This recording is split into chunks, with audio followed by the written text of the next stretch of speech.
Assalamu alaikum, dear students. Today we are going to discuss the lecture number 9. This is lecture number 9 of wave optics, that is diffraction of light through single slit. इससे पहले हमने concept of diffraction of light समझाया था। तो आज जो हमें पढ़ना है that is diffraction of light through single slit.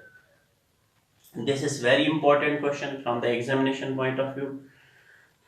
सो यहाँ पर मैंने एक सिंगल स्लिट डिफ्रैक्शन का एक डायग्राम बनाया है। फॉर एग्जांपल यहाँ एक एपर्चर है और ये मान लो एक सिंगल स्लिट है यहाँ पर। तो इसमें हम एक plane wave front that's W dash डालते हैं। तो ये एक सोर्स ऑफ लाइट है, this is the source of light. अब इस सोर्स से तो लाइट ऐसे एनी डायरेक्शन में जाती है, ये डाइवर्जेंट लाइट है। इसको ये लेंस L1 पर पड़ती है, तो ये कन्वर्जेंट एक बीम पैरेलल प्लेन बीम या प्लेन वेव फ्रंट इससे निकलता है। तो ये जो plane wave front W dash है ये इस एपर्चर AB पर पड़ता है, जो एपर्चर AB है।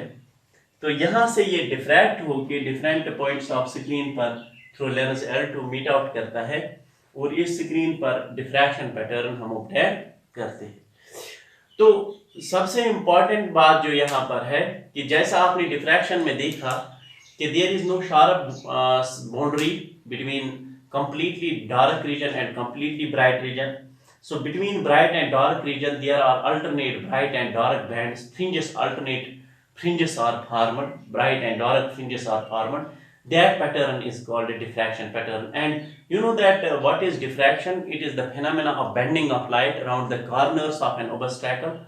So आज in order to present the light in the geometrical shadow region, आज जो हमें डिस्कस करना है कि ये diffraction pattern जो है इसकी conditions क्या है, इसके लिए वेव पाथ डिफरेंस और फेज डिफरेंस ऑफ वेव्स क्या होनी चाहिए, कहाँ पर कंडीशंस, कहाँ पर डार्क बैंड बनाते हैं, किन कंडीशंस पर ये डिपेंड करता है, पाथ डिफरेंस क्या होनी चाहिए, फेज डिफरेंस क्या होनी चाहिए। अब लेकिन एक चीज आपको यहाँ पर याद रखनी है कि यहाँ वहाँ जो इंटरफ्रेंस है वहाँ पर there were two sources of light, लेकिन यहाँ पर जो there is one slit but sources may be multiple source of light, because you know if we will take this according to Huygens principle, this W dash is a wavefront.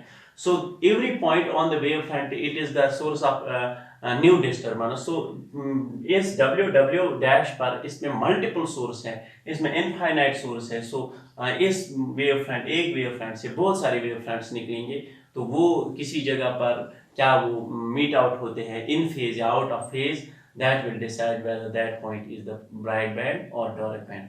तो अब यहाँ पर हमें देखना है कि मान लो कि ये जो AB है, ये AB, ये जो स्लिट है, यहाँ पर जो पाथ डिफरेंस और फेज डिफरेंस है, अगर यहाँ से हर एक source of every point on this wave front, जो यहाँ AB पर जब ये वेव फ्रंट पहुंच जाता है, तो ये इस वेव फ्रंट में बहुत सारे सोर्सेज होते हैं, मल्टीपल सोर्सेज होते हैं, इनफाइनाइट सोर्सेज होते हैं।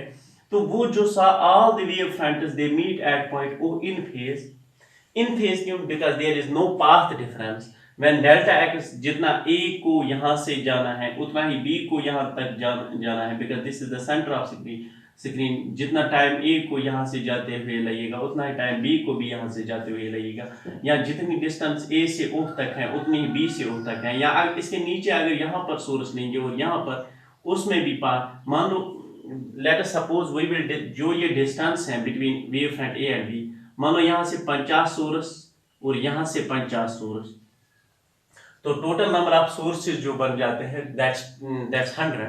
अगर हम टोटल नंबर ऑफ सोर्सेज की बात करेंगे, यहाँ ये है 50 सोर्सेज, ये है 50, तो टोटल नंबर ऑफ सोर्सेज मान लो हम ये कहेंगे कि जो हमने वेव फ्रंट W डैश है इसके 100 सोर्स बन गए। अब इसके जो सेकेंडरी वेव फ्रंट्स है वो 100 है, 100 है। अब इन 100 में जहाँ A से मान लो सेंटर C तक, A से C तक 50 निकलते हैं और C से, अब अगर हम A और यहाँ का सोर्स A और यहाँ का source first source from this and 100th source from this, they meet in phase here, because there is no path difference. Second source and यहाँ से 99 वाला source, they have zero phase path difference, so they will meet in phase.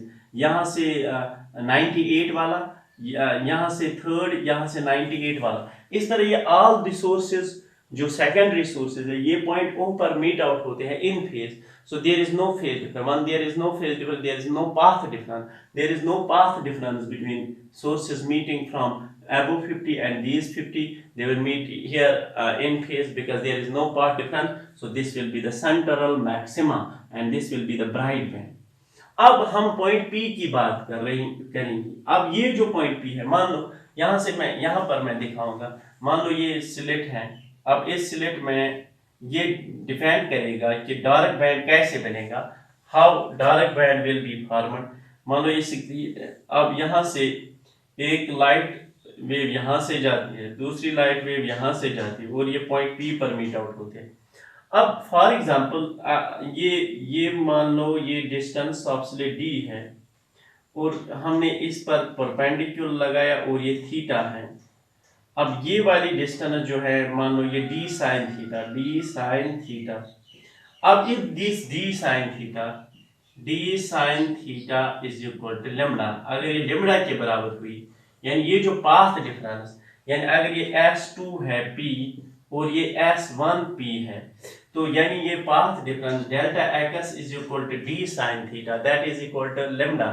अगर ये path difference यानी delta x is equal to S2P minus S1P और S2P minus S1P that is delta x is equal to वो इस d sin theta, अगर यही d sin theta lambda के बराबर बनी तो यहाँ पर बन जाएगा डार्क बैंड.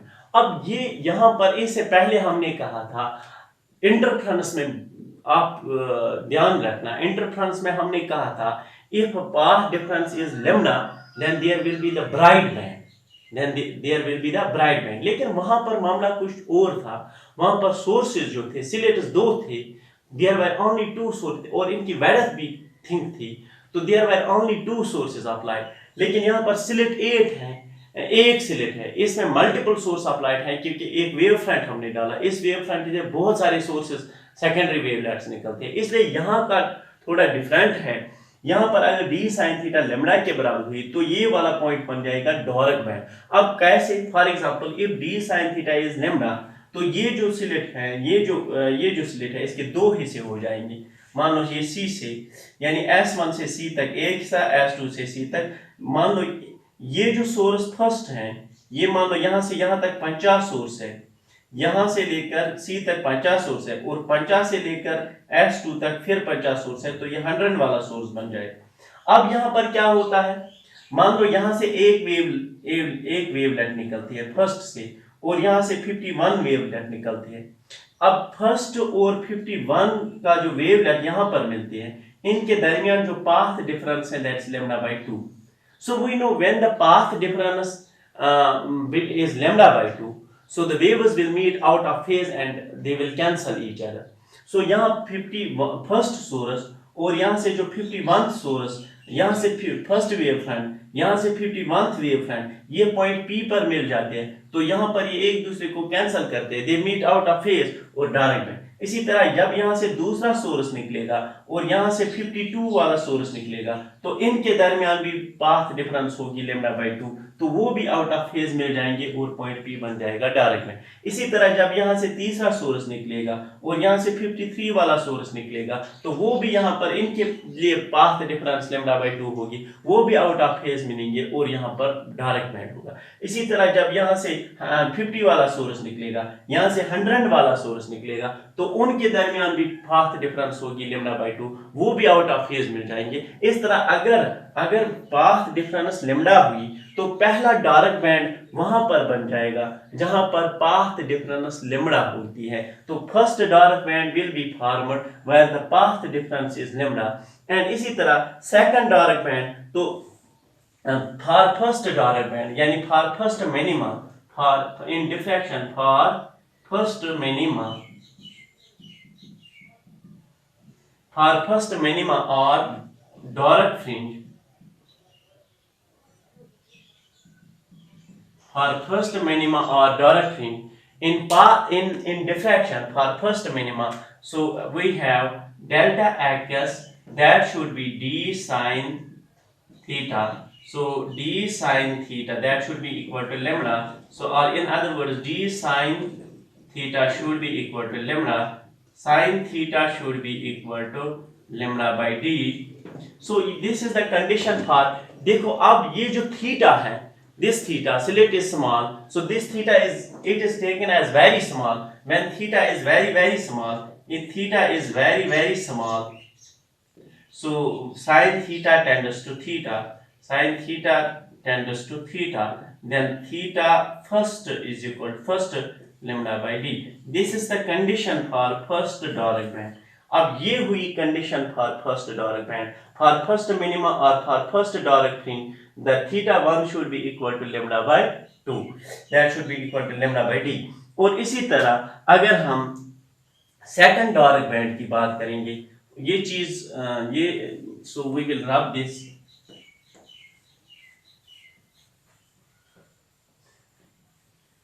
इसी तरह अगर हम सेकंड Dirac band की बात करेंगे, second for second Dirac in diffraction, हम डिफ्रैक्शन, तो क्या होगा फिर से यहां देख लीजिए, ये मान लो स्लिट है,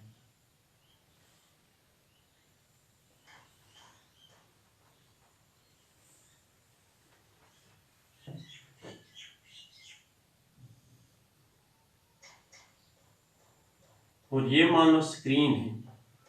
इस तरह इस टाइम हमें सेकंड Dirac फ्रिंज के लिए जानना है, तो क्या होगा, अब यहाँ पर जो ये मान लो सेंटर है, अब यहाँ से एक लाइट वेव जाती है, दूसरी लाइट वेव यहाँ से जाती है, ये पॉइंट P पर मिलती है। अब हमें सेकंड में क्या होगा, when d sin theta for second में d sin theta यानी path difference should be equal to lambda।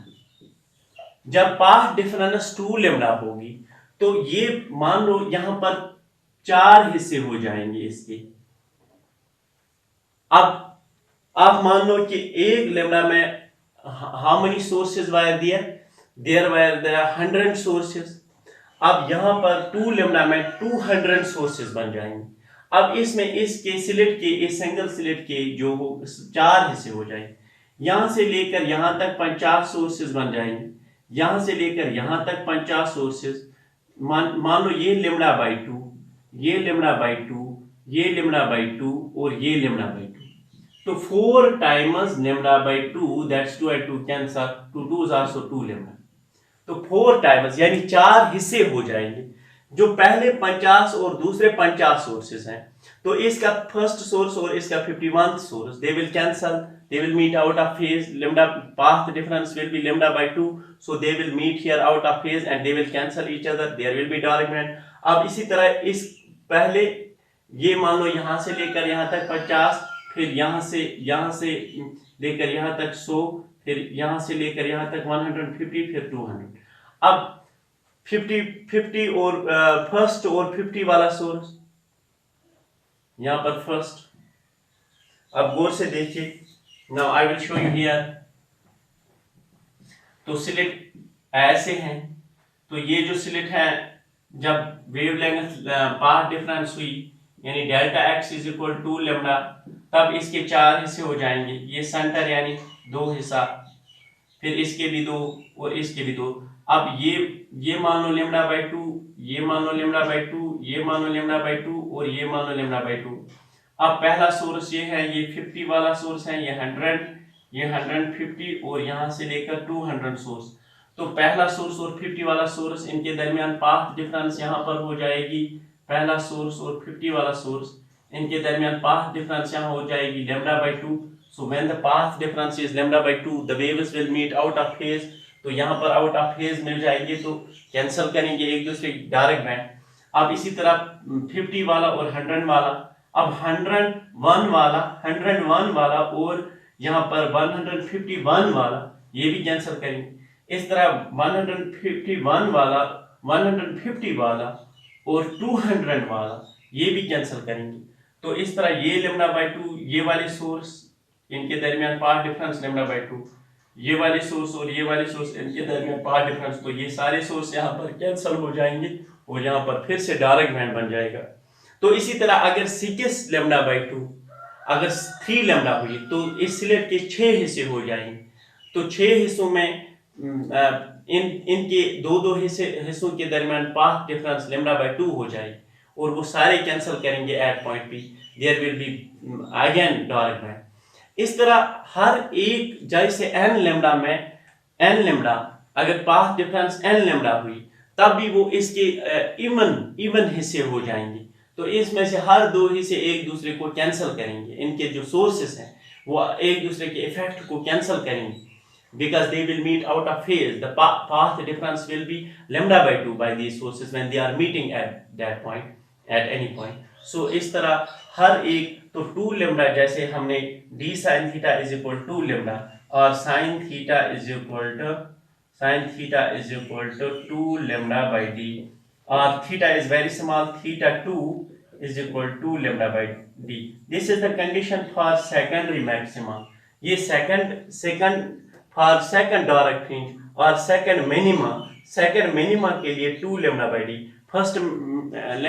first minima के लिए lambda by d और third minima के लिए या third direct fringe के लिए 3 lambda by d। इसी तरह for nth direct fringe, अगर हमें nth direct fringe अब देखनी होगी, nth direct fringe, so nth direct fringe के लिए theta n should be equal to n lambda by d. So you must remember this for direct band, here for direct fringe, so theta n for nth direct fringe there will be n lambda by d और इस तरह, तो this is the condition for nth minima या nth direct band in case of diffraction। तो अगर हम अब bright band की बात करेंगे तो ब्राइट बैंड में क्या होता है, तो पहला ब्राइट बैंड क्या होता है, ये वाली जो पाथ डिफरेंस पहला ब्राइट बैंड बन जाता है। तो ये स्क्रीन पहला bright band for first bright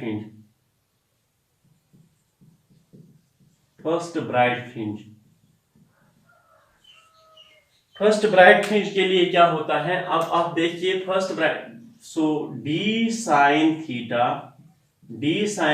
should be equal to 3 lambda by 2। अब क्या, अब 3 lambda by 2 पर पहला ब्राइट बैंड बन जाता है डिफ्रैक्शन, पहली ब्राइट फ्रिंज बन जाती है 3 lambda by 2। अब देखो 3 lambda by, अब इसमें 3 हिस्से हो जाएंगे स्लिट्स के, जितने भी सोर्स से स्लिट्स बनाता है, पहले का lambda by 2 पहले और इसमें दूसरा lambda by 2 और 3 lambda by 2, आप ये मान लो, ये भी lambda by 2। अब इसमें क्या है, मान लो यहां से लेकर यहां तक 50 सोर्स 50, तो ये 100 हुआ और ये हुआ 150 सोर्स। अब गौर से यहां देखना, ये यहां से लेकर यहां तक 50 से लेकर यहां तक 100 से लेकर यहां तक 150। अब यहां पर क्या हो जाता है, अब ये पहला वाला सोर्स और ये 51th वाला सोर्स ये यहाँ पर आउट ऑफ फेज मिल जाते हैं, दे कैंसल ईच अदर, बिकॉज पहले वाले सोर्स और 51th सोर्स के दरमियान पाथ डिफरेंस यहाँ पर lambda by 2 है, so they will meet out of phase, तो इस तरह ये कैंसिल करेंगे। अब दूसरा सोर्स 52 वाला सोर्स ये भी कैंसिल करेंगे, तीसरा सोर्स और 53 वाला, 50 वाला और 100 वाला ये कैंसिल करेंगे, क्योंकि इनके दरमियान जो पाथ डिफरेंस होगी वो होगी lambda by 2। अब क्या बचता है, 100 से लेकर 150 ये सारे सोर्स बच जाते हैं, बिकॉज इनको कैंसिल करने वाला सोर्स ये सारे ऐसे ही रह जाए। अब 100 से लेकर 150 तक जितने भी सोर्सेस होंगे ये यहाँ पर रह जाते हैं, इनको ये ना तो ये कंस्ट्रक्टिवली इंटरफेयर करते हैं ना तो ये डिस्ट्रक्टिवली इंटरफेयर, इनकी लाइफ यहाँ पर रह जाती है। तो इस तरह ये बन जाता है ब्राइट फ्रिंज, ये बन जाता है ब्राइट फ्रिंज। तो डार्क फ्रिंज कैसे बना, when this number of sources they are when this is divided in such a way it forms the integral multiple of what, lambda by 2's, integral multiple of lambda by 2's या जितने भी source बन जाते हैं वो एक दूसरे के साथ मिलते हैं आउट ऑफ फेज और वहां पर डार्क बैंड बन जाता है। इनके दरमियान हर दो सोर्सेज में जितने भी मल्टीपल सोर्स होते हैं इनके दरमियान जो पाथ डिफरेंस हो जाती है वो λ/2 हो जाती है और वहां पर मिलकर आउट ऑफ फेज मिलकर एक दूसरे को कैंसिल करते हैं तो वहां पर डार्क बैंड बन जाता है। लेकिन ब्राइट बैंड के लिए स्लिट के इतने हिस्से हो जाते हैं even integral multiple odd integral multiple of λ/2 अगर स्लिट्स के सोर्सेस हुए बने तो तब जाके क्या हो जाता है यहाँ पर वेव्स यहाँ पर कुछ सोर्सेस की लाइट रह जाती है। इस कुछ सोर्सेस ऐसे होते हैं जिनकी लाइट दूसरे के साथ आउट ऑफ फेज नहीं मिलती है तो यहाँ पर ब्राइट बैंड बन जाता है। इसी तरह तो इसके लिए first bright fringe that is sin theta is equal to 3 λ/2d। तो इस तरह हम ये कहेंगे if theta is very small then sin theta is theta first 3 λ/2d। This is the first bright band, this is the first bright fringe in the diffraction pattern। अब इसके second bright fringe θ2 that will be 5 λ/2d। और इसी तरह हम nth अगर हम nth for nth bright fringe in diffraction that is theta n should be 2n plus 1 λ/2, 2n plus 1 λ/2। This is for the nth bright fringe, this is for the nth bright fringe theta n should be equal to 2n plus 1 λ/2। ये था this was about the diffraction of light, single slit diffraction। तो आपने single slit diffraction में देखा कि किस तरह ये फ्रिंजेस बन जाते हैं। लेकिन यहाँ पर एक चीज याद रखनी है कि सेंट्रल ब्राइट फ्रिंज की width क्या होती है, that is width of central maxima, that will be discussed in next lecture। Thank you and stay connected, subscribe the channel।